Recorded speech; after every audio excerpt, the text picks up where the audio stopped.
अस्सलाम वालेकुम। अक्टूबर 2021 में जनरल फैज हमीद को डीजी ISI के ओहदे पर बरकरार रखने में नाकामी के बाद इमरान खान वजीर आजम तो मजीद 5 महीने के लिए रहे, लेकिन अमली तौर पर उनका इख्तियार खत्म हो चुका था। उनकी अपनी जमात के लोग उनका साथ छोड़ चुके थे और उनकी हुकूमत के दिन गिने जा रहे थे।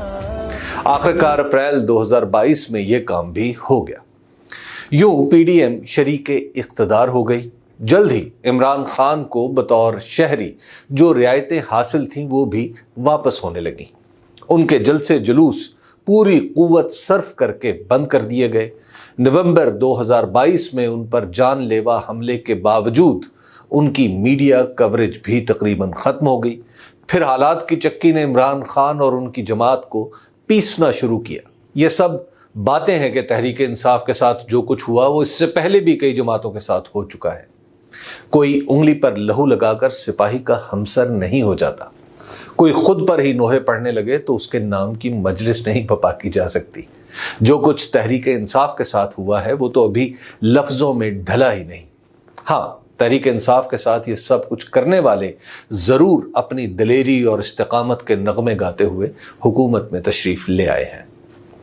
इमरान खान को हुकूमत से निकालने के लिए जो वजूहात बयान की गई थीं, उनमें अनकही वजूहात तो अनगिनत थीं, मगर एक वजह यह बयान की गई थी कि इमरान खान के दौर में मईशत तबाह हो चुकी है।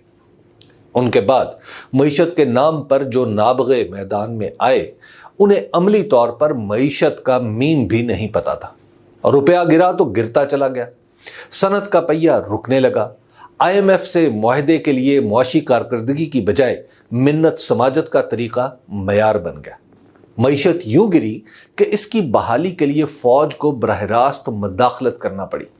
सरमायाकारी के हालात इस कदर खराब हो चुके हैं कि सरमायाकारों की सहूलत के लिए बनाई गई SIFC में बैठे फौजी अफसरों को भी शायद अपनी जिंदगी की सख्त तरीन जंग लड़ना पड़ रही है। बिठाई गई सियासी हुकूमत इतनी निकम्मी निकली है कि अब कोई मसला भी फौजी मदद के बगैर हल नहीं कर सकती। मबलग नतीजा यह निकला है कि इन खुद साख्ता माहिरीन की मईशत के मुकाबले में इमरान खान की मुआशी पॉलिसियां दुरुस्त बल्कि बेहतरीन साबित हो चुकी हैं। इमरान खान ने हुकूमत से निकलते हुए कहा था कि उनके बाद मुआशी मुसीबतें किसी के काबू में नहीं रहेंगी। उनकी बात लफ्ज़ ब लफ्ज़ दुरुस्त निकली। उनके बगैर मईशत रोजाना की बुनियाद पर डूब रही है। सरमायाकारों का एतमाद निचले दर्जों पर है और कीमतें किसी के काबू में नहीं आ रही। इमरान खान की हुकूमत के खात्मे का दूसरा सबब था कि उन्होंने दोस्त ममालिक से ताल्लुकात खराब करने में कोई कसर नहीं छोड़ी। यह इल्ज़ाम तो ऐसा है कि साइफर केस में अदालत के सामने हुकूमत ने बाकायदा तौर पर इसे अपने मौक़िफ़ के तौर पर पेश किया। जितने सियाने उनके बाद हुकूमत में आए वो इमरान खान के दौरे हुकूमत में हिचकियां ले लेकर सऊदी अरब, चीन और अमेरिका के साथ पाकिस्तान के ताल्लुकात की खराबी पर बाजमात मातम किया करते थे। जनाब ख्वाजा मोहम्मद आसिफ ने तो यहाँ तक फरमाया, हम मांगने वाले हैं और मांगने वालों के पास कोई इख्तियार नहीं होता। वज़ीर आज़म शहबाज शरीफ का इरशाद आली था, मैं दोस्त मुल्कों को कहता हूँ मांगने नहीं आया, बस इस बार मदद कर दें। उसके बाद हमारे वजीर दिफा बन जाने वाले ख्वाजा मोहम्मद आसिफ ने ही फरमाया कि मुझे तो आज तक ये समझ नहीं आई कि हमारी खारजा पॉलिसी कहाँ बनती है। एक चीनी सिफारतकार ने उर्दू अखबार में छपने वाला ये बयान पाकिस्तान के एक साबिक सिफारतकार को भेजकर पूछा कि वजीर दिफा को भी ये नहीं पता तो पाकिस्तान में खारजा पॉलिसी के बारे में जिसे पता है उसके बारे में ही बता दें। खारजा पॉलिसी के दावेदार जिस तरह अपने ही लफ्ज़ों में गिरफ्तार हुए वो भी तारीखी है। इमरान खान का कहना था कि एक अमरीकी साइफर के नतीजे में उनकी हुकूमत गिराई गई। उस वक्त मौजूदा हुक्मरान गिरोह चीख चीख कर कह रहा था कि नहीं, अमरीका तो हमारा दोस्त है। फिर अमरीका के ऐवान नुमाइंदगान ने करारदाद नंबर 901 तकरीबन मुत्तफ़िक़ा तौर पर मंजूर कर ली तो इनके औसान ख़ता हो गए, क्योंकि इस करारदाद में पाकिस्तान को अपने सियासी मामलात दुरुस्त करने का मशवरा दिया गया है। जैसे ही करारदाद मंजूर हुई तो कोई कहता है जवाब देंगे, कोई कहता है ये तहरीक इंसाफ ने मंजूर कराई है, किसी ने बिल्कुल ही चुप साध ली है। यहाँ पर बात फिर इमरान खान की ही दुरुस्त निकली। वो कहते थे इज्जत उसी की होती है जो सर उठाकर जीता है। उन्होंने ही अमेरिका को साइफर पर एहतजाजी मरासला भिजवाया और अब उन्हीं के लिए अमेरिका का ऐवान नुमाइंदगान करारदाद मंजूर कर रहा है। कैदी नंबर 804 के लिए करारदाद नंबर 901 ने खारजा उमूर में महारत की कली भी खोल दी है। इमरान खान के बगैर मईशत और खारजा उमूर में तो माहिर होने के दावे पुर्जा पुर्जा होकर हवा के बगोले में कागज के टुकड़ों की तरह उड़ रहे हैं।